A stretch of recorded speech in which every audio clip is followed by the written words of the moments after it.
कल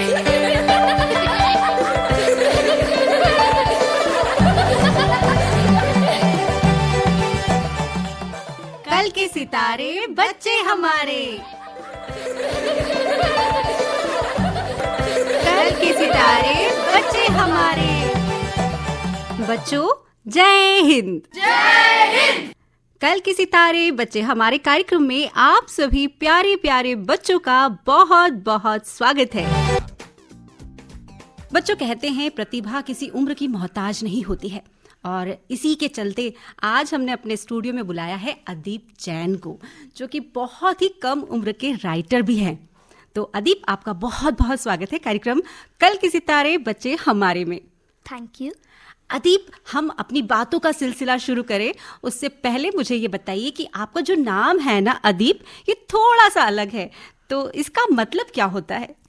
मैं बताऊँ तो इसका मतलब एक हिंदी में एक शब्द है जिसको बोलते हैं अधिपति, जिसका मीनिंग है राजाओं का राजा। उससे इंस्पायर होके मेरा ये नाम बना है जो है अदीप। क्या बात है, राजाओं के राजा अदीप, बहुत सुंदर नाम है आपका। अच्छा, मुझे ये बताइए आप कि अभी आप कौन सी कक्षा में पढ़ रहे हो? अभी मैं 5वीं कक्षा में पढ़ता हूँ। 5वीं कक्षा में पढ़ते हो और आप किताबें भी लिखते हैं? हाँ। बताइए अपनी किताबों के बारे में हमारे दोस्तों को। मैं एक बहुत शौकीन हूँ बुक्स को लिखने का और उनको पढ़ने का, तो इसके कारण मेरी 2 किताबें पब्लिश्ड भी है जो किंडल पे, अमेज़न पे आप देख सकते हैं। उन 2 किताबों का नाम है द गॉड्स लैंटर्न और दूसरी the ugly puppy and the small girl. अच्छा, मुझे ये बताओ अदीप कि जो आपकी उम्र है अभी, कितने साल के हो? अभी मैं 10 साल का 10 साल के हो, है ना? तो 10 साल की उम्र में ना बच्चे अपनी होमवर्क की किताबें या अपनी कक्षा की किताबें पढ़ लेना, यही बहुत होता है। और आप खुद किताबें लिख रहे हो, तो ये शौक आपके मन में कैसे आया? ये शौक तब आया जब मैं 5 साल का था और मेरे मम्मी पापा भी उस टाइम एक किताब लिख रहे थे। तो मैंने अपने पापा से बोला कि अगर आप लोग लिख सकते हो तो मैं क्यों नहीं, चाहे मैं छोटा हूँ पर मैं लिख तो सकता हूँ।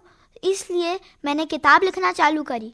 मैं भी जानता हूँ कि उस टाइम में लिख नहीं सकता था, इसलिए एक डिवाइस होती है जिसका नाम होता है ऑडियो टू टेक्स्ट। उसकी मदद से हर छोटी सी छोटी चीज़ मैंने उस पर बोला, और आज मैं इस लेवल पे हूँ कि मैं अपनी 50 स्टोरीज़ का टारगेट लेके इस समर वेकेशन में पब्लिश करने का सोच रहा हूँ। क्या बात है, यानी आप अपनी 50 किताबें का टारगेट आपने रखा है? हाँ, बहुत अच्छी बात है। और आपकी 2 किताबें इस समय पब्लिश हो चुकी है, हाँ, है ना? तो उन किताबों के बारे में हमें बताइए और कुछ डिटेल में बताइए कि किस विषय पर है वो किताबें, क्या लिखा है आपने उस पर? पहली किताब है द गॉड्स लैंटर्न। ये किताब मैं तब इंस्पायर हुआ था जब दिवाली का समय था और मैं अपने पापा के साथ बाहर सड़क पे घूम रहा था। मैंने देखा कि हमारे पूरी धरती रंग बिरंगी लाइट से भरी है, पर अपने पूरे आसमान में भी तो तारे सितारे भरे हैं। तो मैंने सोचा कभी ये भगवान के लैंटर्न्स तो नहीं है। इसकी मदद से मैंने अपनी इस स्टोरी को लिखा। बहुत अच्छी बात आपने लिखी है। और दूसरी किताब के बारे में हमें बताइए। दूसरी किताब जब मैंने लिखी ना, तब मेरे को एक सपना आया था कि उस टाइम एक गर्ल है जो कुछ पपीज़ के साथ मतलब वो बहुत अकेली रहती थी, पर फिर वो एक पपी के साथ खेलने लगी जो 5 भाई बहन थे और उस अकेले पपी को इग्नोर करते थे। तो ये सोच के मेरे को वो एकदम से शौक चढ़ा कि अगर ये एक सपने को मैं रियलिटी में बनाऊँ तो कितना मस्त लगेगा। इससे इंस्पायर होके मैंने ये वाली स्टोरी बनाई। वाह, क्या बात है, आपने बहुत अच्छी बात बताई कि आपने सपने में देखा और उसे आपने साकार करने के लिए किताब लिखी। अच्छा, बड़े होकर क्या बनना चाहते हो आप? मैं बड़े होकर एक बहुत बड़ा आदमी बनना चाहता हूँ, और वो है एक डॉक्टर। सिर्फ पैसे कमाना ही नहीं एक बात होती, उसके साथ लोगों की मदद करके उनको एक नया जीवन देना भी एक इम्पॉर्टेंट चीज़ होती है। इसलिए मैं एक डॉक्टर बनना चाहता हूँ। क्या बात है। मुझे ये बताओ, जब आप बड़े हो जाओगे, डॉक्टर बन जाओगे, तब भी किताबें लिखोगे या नहीं लिखोगे? ज़रूर, वो मेरा एक शौक है, मैं उसको कभी बंद नहीं करना चाहूँगा। उसके अलावा मेरे को मेरी हॉबीज़ में देखा जाए सो मेरे को एक फुटबॉलर भी बनना है, बट वो मेरा एक अलग चीज़ है। मेन मेरा जो फोकस है वो बुक्स लिखने पे ही है। बुक्स लिखने पर है, और डॉक्टर बनने के लिए तो बहुत पढ़ाई करनी पड़ती है। हाँ। फिर कैसे समय निकालोगे अपनी किताबों के लिए? जब मेरे पास थोड़ा थोड़ा समय होता है तब मैंने एक डायरी बना रखी है, उसमें मैं अपना एक हर छोटी छोटी चीज़ लिखता हूँ, और जब मेरे पास थोड़ा ज़्यादा समय मिलता है मुझे उसको एक स्टोरी में कन्वर्ट करके उसको पब्लिशर को दे देता हूँ आगे की प्रोसेस के लिए। अच्छा, आपने अपनी हॉबी के बारे में हमें बताया कि आपको फुटबॉल खेलना बहुत पसंद है। हाँ। और क्या क्या पसंद है?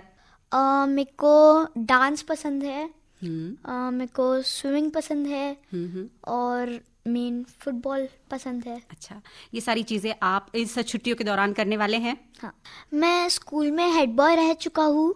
उसके अलावा मैंने स्कूल में एक लैंग्वेज मार्शल का पुरस्कार लिया है। उसके अलावा मैंने स्कूल में जो मेरा हाउस है उसमें फर्स्ट आया हूँ मैं फुटबॉल में। उसके बाद मेरे को लास्ट ईयर स्कॉलर बैज नाम का एक बैज होता है वो मैंने पाया है। ये इतने सारे अवार्ड्स लेके मेरे को बहुत खुशी होती है। उसके अलावा मैंने जू में एक ड्राइंग कंपटीशन हुआ था अभी ग्रैंड लेवल पे, बहुत सारे बच्चे आए थे उसमें, सो उसमें मैं 3rd प्राइज भी मैंने पाया है। क्या बात है! इतने सारी जो उपलब्धियां आपने हासिल की है उसके लिए बहुत बहुत आपको बधाई हो अदीप। छोटी सी उम्र है आपकी और आप इतना कुछ कर रहे हैं, बहुत अच्छा लग रहा है आपको देख के। जो दूसरे बच्चे हैं ना वो बहुत कुछ सीखेंगे। अच्छा अदीप, मैं आपसे जानना चाहूंगी कि अभी मदर्स डे आने वाला है, तो बताइए क्या कुछ तैयारी की है आपने अपनी मम्मा के लिए? हाँ, मैंने अपनी मम्मी के लिए बहुत कुछ करा है। जैसे मैं सोच रहा हूँ कि इस बार मदर्स डे पे उनको एक बहुत अच्छा सा सरप्राइज दूँ, एक सुंदर से कार्ड का। अच्छा, कार्ड बनाएंगे आप मम्मा के लिए? और क्या करने वाले हैं? अभी मेरे मन में यही है। उसके अलावा मैं उनको एक गिफ्ट देने की सोच रहा हूँ। अभी मैंने लास्ट ईयर उनको एक वॉच दी थी जो उनको बहुत पसंद आई, इसलिए इस साल मैं उससे भी बढ़कर कुछ और अच्छी चीज़ देने का सोच रहा हूँ। और अपने दोस्तों से कुछ कहना चाहते हो आप? हाँ, मैं यही कहना चाहता हूँ, जैसे मैं हर बर्थडे पे एक अच्छी चीज़ करता हूँ जो आपको भी करना चाहिए। मैं एक अनाथ आश्रम में जाता हूँ और वहाँ के छोटे छोटे बच्चों को कुछ ना कुछ उनके एज अप्रोप्रिएट देता हूँ, जिससे उनको बहुत खुशी होती है। बहुत अच्छी बात है अदीप कि आप उन लोगों की मदद करते हैं जिन्हें मदद की ज़रूरत होती है। तो ये हम अदीप से सीख सकते हैं कि अगर हम मदद किसी की कर सकते हैं तो हम ज़रूर करें। बहुत अच्छा लगा अदीप से मिलकर। अदीप के विचार वाकई में बच्चों बहुत अच्छे हैं। बहुत अच्छी बात है कि अदीप अदर एक्टिविटीज़ में भी बहुत ज़्यादा माहिर है, पढ़ाई भी बहुत अच्छे से कर रहे हैं, अपनी अदर एक्टिविटीज़ का भी ध्यान रख रहे हैं, और इस गर्मी की छुट्टियों के दौरान वो समर कैंप भी जाने वाले हैं और बहुत कुछ नया सीखने वाले हैं। बहुत अच्छा लगा अदीप आपसे बात करके। आप हमारे स्टूडियो में आए, हमें बहुत अच्छा लगा। आशाओं के पंख लगा ले, पाँव को उड़ना सिखा दे, सुन ले पल भर भी तू ना रुकना। चल चला चल तू उड़ के, देखना ना पीछे मुड़ के, आगे तो जीत ही जीत लिखी है ना।